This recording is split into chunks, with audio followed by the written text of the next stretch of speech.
Good morning, dear students. The lesson 3, titled Two Stories About Flying, is flashing on the mobile phone screen before you.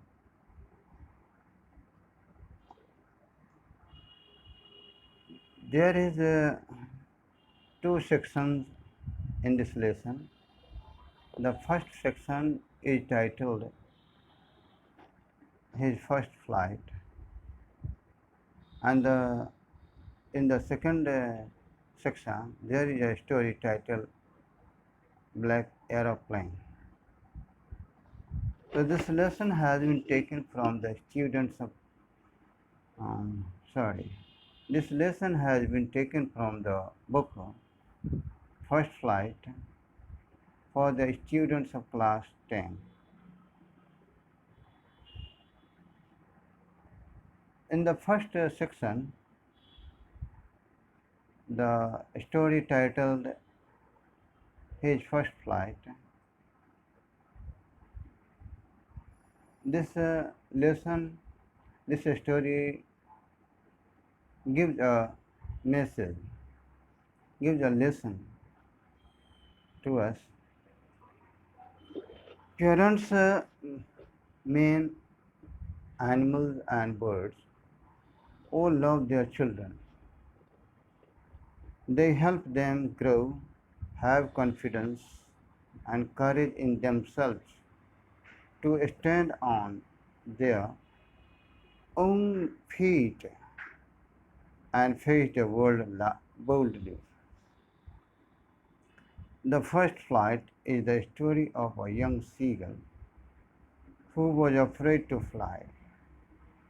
He lacked confidence. He thought his wings were too weak to fly. His other brothers and sisters were learning to fly and swim, but he could not muster up courage. He could not muster up courage. His parents, brothers, and sisters all leave him alone on the ledge to starve. Perhaps hunger will force him to learn flying, and this happens when he is desperate with hunger. The mother plays a trick and forces him to fly. He enjoys his first flight so much that he even forgets his hunger.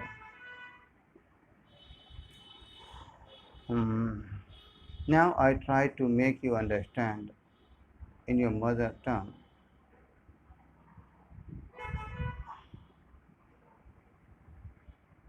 यह lesson 3 जो दो section में बटा हुआ है, तो first section में एक कहानी है जिस कहानी का शीर्षक हिज फर्स्ट फ्लाइट है, और दूसरे सेक्शन में एक कहानी है जिसका शीर्षक ब्लैक एरोप्लेन है। तभी आपको फर्स्ट सेक्शन में निहित कहानी हिज फर्स्ट फ्लाइट आपको पढ़ाया जाएगा, और यह कहानी हमें एक लेसन या सीख देता है कि माता पिता, मनुष्य, पशु व पक्षी सभी अपने बच्चों को प्यार करते हैं। वे अपने बच्चों के बढ़ने में आत्मविश्वास और साहस स्थापित कर अपने पांव पर खड़े होने और संसार का बहादुरी से सामना करने में सहायता करते हैं। द फर्स्ट फ्लाइट एक छोटे समुद्री चिड़िया की कहानी है जो उड़ने से डरता था। उसमें आत्मविश्वास की कमी थी। वह सोचता था कि उसके पंखों में उड़ने की क्षमता नहीं है, सामर्थ्य नहीं है। उसके भाई और बहन उड़ना और तैरना सीख रहे थे, परंतु वह इतनी हिम्मत इकट्ठी नहीं कर पा रहा था। उसके माता पिता, भाई और बहन सब उसे लेज पर अकेला छोड़ जाते हैं। शायद भूख उसे उड़ने के लिए मजबूर करे, और ऐसा ही होता है। जब वह भूख से हताश हो जाता है तो उसकी माँ उसे चालाकी से उड़ने पर विवश करती है। उसे अपनी पहली उड़ान का इतना आनंद आता है कि वह भूख भी भूल जाता है। Now I start explaining this lesson, first flight.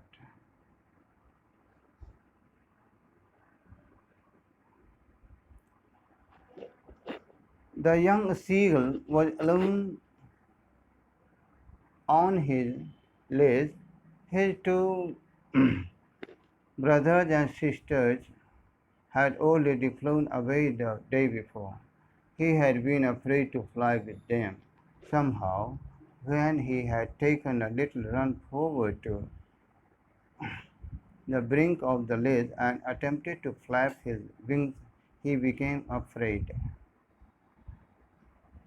The great expanse of sea stretched down beneath. It was such a long way down, miles down. He felt certain that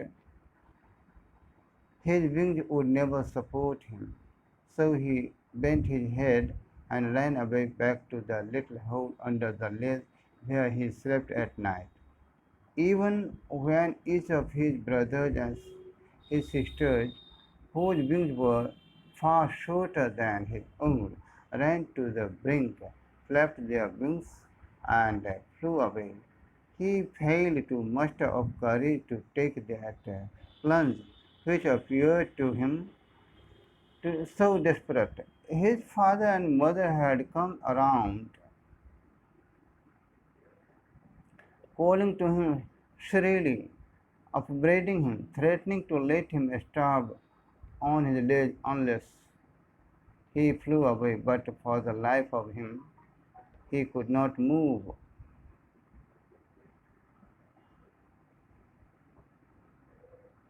छोटा नन्हा सीगल, समुद्री चिड़िया सीगल, शिला फलक पर अकेला था। लेज means शिला फलक, a narrow horizontal shelf projecting up from a wall or here a cliff.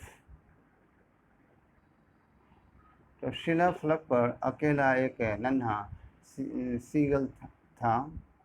उसके दो भाई और उसकी बहन एक दिन पहले ही उड़कर चले गए थे, और वह सीगल और अपने भाई बहनों के साथ, अपने भाइयों और बहन के साथ उड़ने से भयभीत रहा था। समहाउ जैसे तैसे जब उसने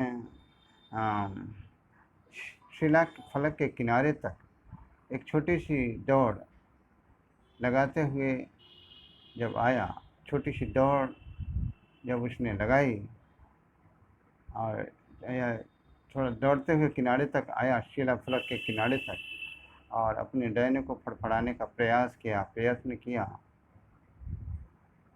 परंतु वह भयभीत हो गया।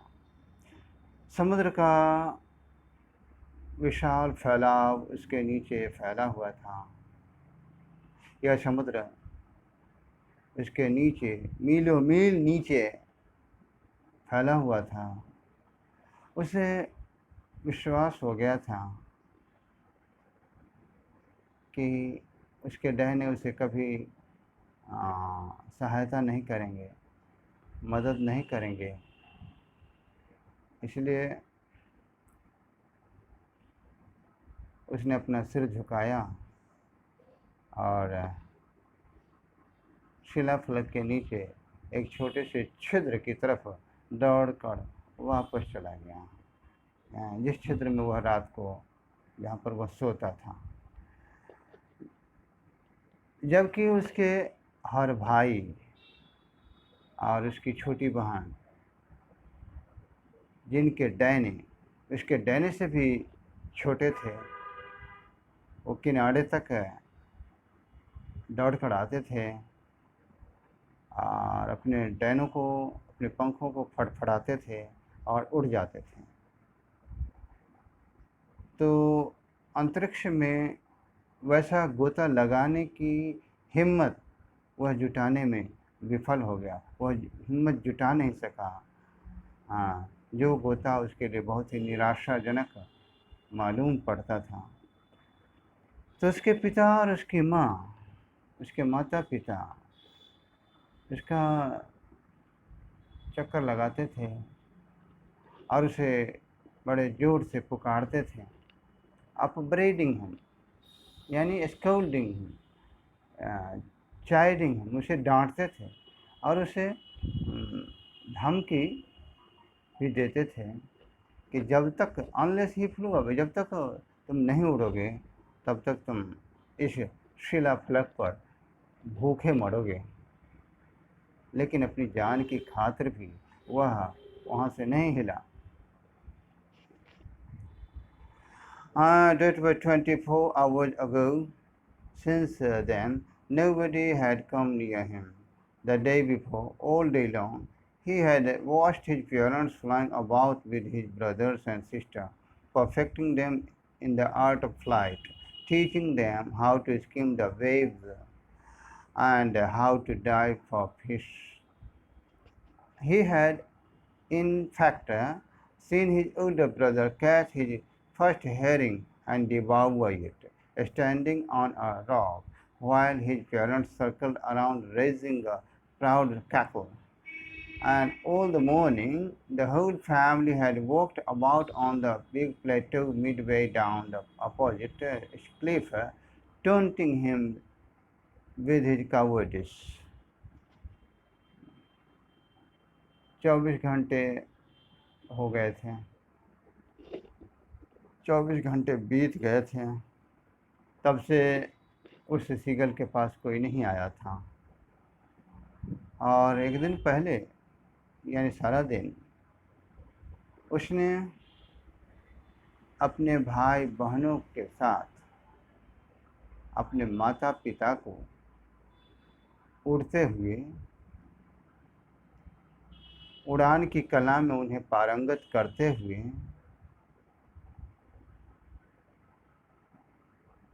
लहरों के ऊपर कैसे उड़ें यह उन्हें सिखाते हुए तथा मछली के लिए गोता कैसे लगाए यह उन्हें सिखाते हुए उसने देखा था। वास्तव में उसने अपने बड़े भाई को अपनी पहली मछली पकड़ते हुए और चट्टान पर खड़े होते हुए इसे निगलते हुए देखा था, जबकि उसके माता पिता उसके भाई के चारों तरफ चक्कर लगाते थे, गर्व से चिल्लाते थे। सारी सुबह सारा परिवार सामने की चट्टान एक बड़े पठार पर घूमते थे, सामने के चट्टान पे, और उसके कायरता के लिए उसे उस पर व्यंग कसते थे। The sun was now ascending the sky, blazing on his lids that faced the south. He felt the heat because he had not eaten since the previous nightfall. सूरज आकाश में चढ़ता जा रहा था और उसके शिला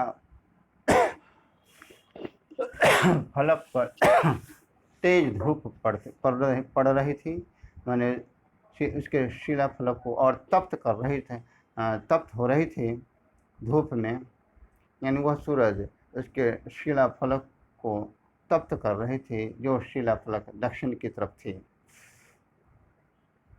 उसने गर्मी महसूस की क्योंकि उसने पिछली रात से कुछ खाया नहीं था।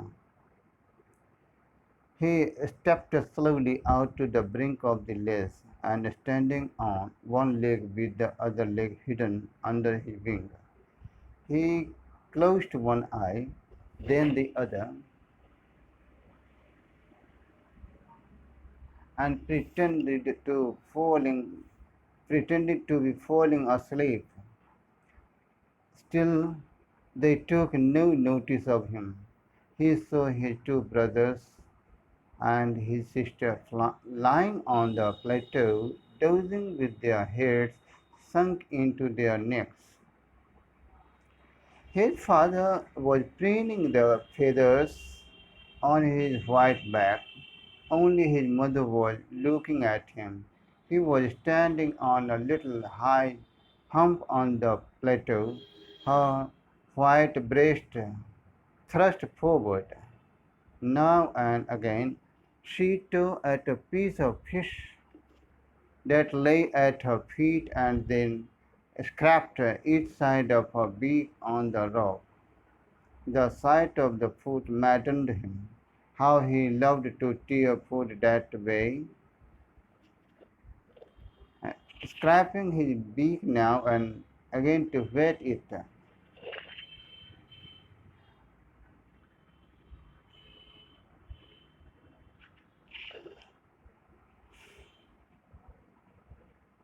वह शिला फलक के किनारे तक धीरे धीरे कुछ कदम बढ़ाया और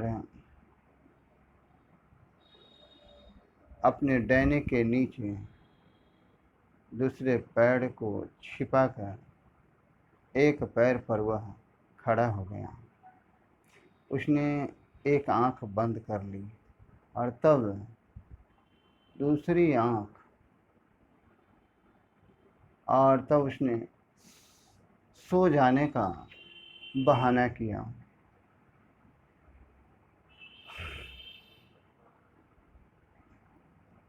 फिर भी उन लोगों ने उस पर ध्यान नहीं दिया।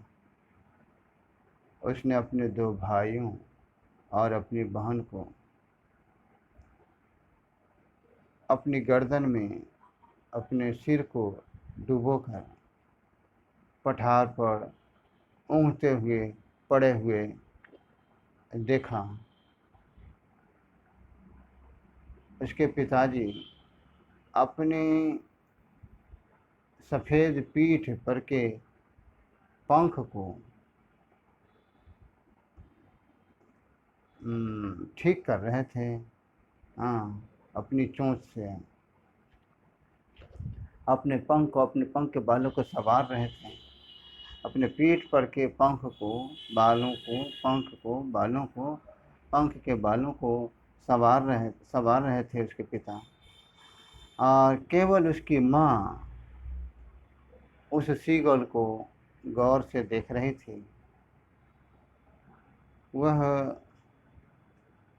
पठार के एक ऊंचे स्थान पे, उभरे हुए स्थान पे, ऊंचे स्थान पे खड़ी थी और उसकी सफ़ेद छाती आगे की तरफ निकली हुई थी। बार बार वह एक मछली का एक टुकड़ा फाड़ती थी, चीरती थी। जो मछली का टुकड़ा उसकी माँ के पैर के नीचे पड़ा हुआ था। तब वह उसकी माँ अपनी चोंच के हर साइड को साफ करती थी चट्टान पे। उसको शार्पनिंग कर, उसको खुरच कर चट्टान पे उसे तेज करती थी, साफ करती थी। और भोजन के इस नज़ारे ने उस नन्हे छोटे शीगल को पागल कर दिया।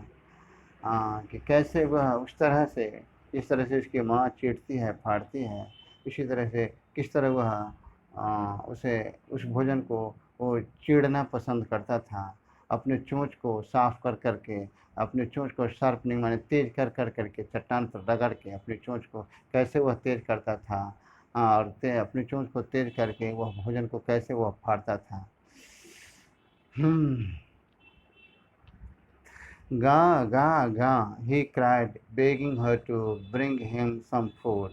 Ga, call ah, she screamed back derisively, but he kept calling plaintively, and after a minute or so, he uttered a joyful scream. His mother had picked up a piece of the fish and was flying across to him with it. He leaned out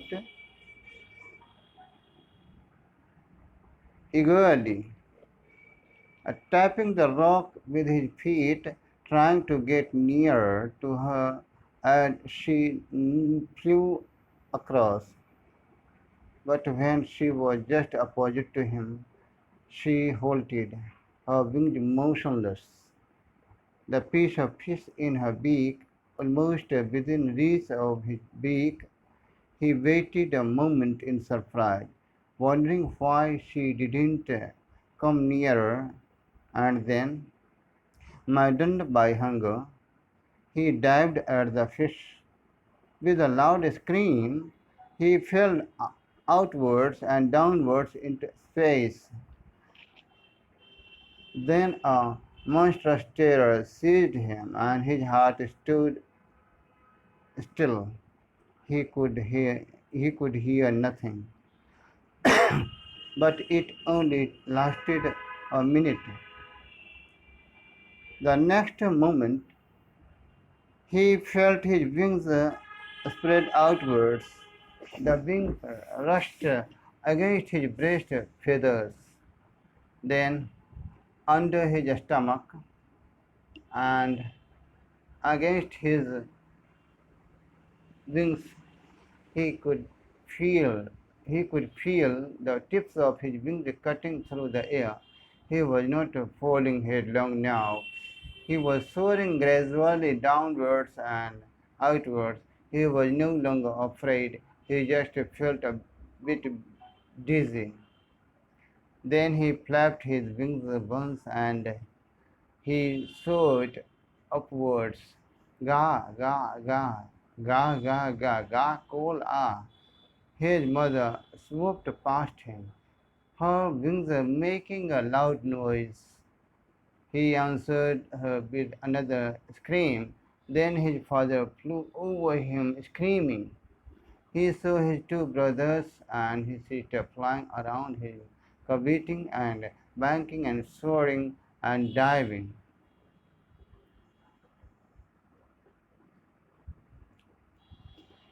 गा गा गा। उसने अपनी माँ से भोजन लाने हेतु याचना करते हुए पुकारा, तो उसकी माँ ने भी वापस उसी ढंग से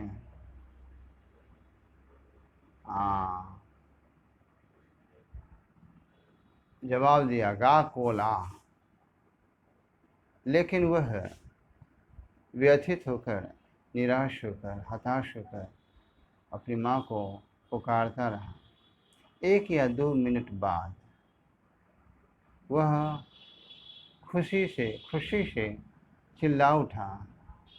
उसकी माँ ने मछली का एक टुकड़ा उठाया और इस टुकड़े के साथ वह उड़कर उसके पास आ रही थी। तो वह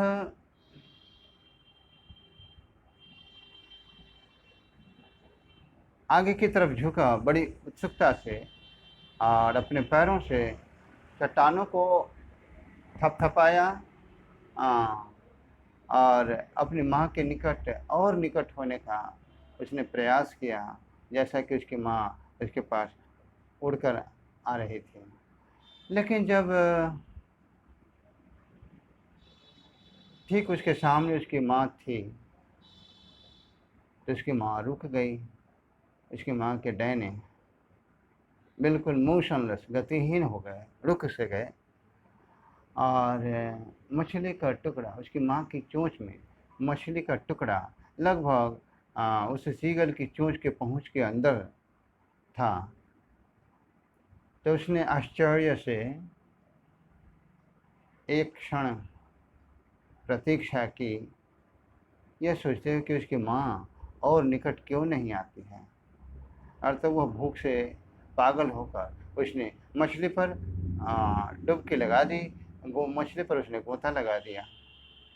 एक बड़ी चीख, बड़े जोर की चीख के साथ वह अंतरिक्ष में बाहर की ओर और नीचे की तरफ गिरा।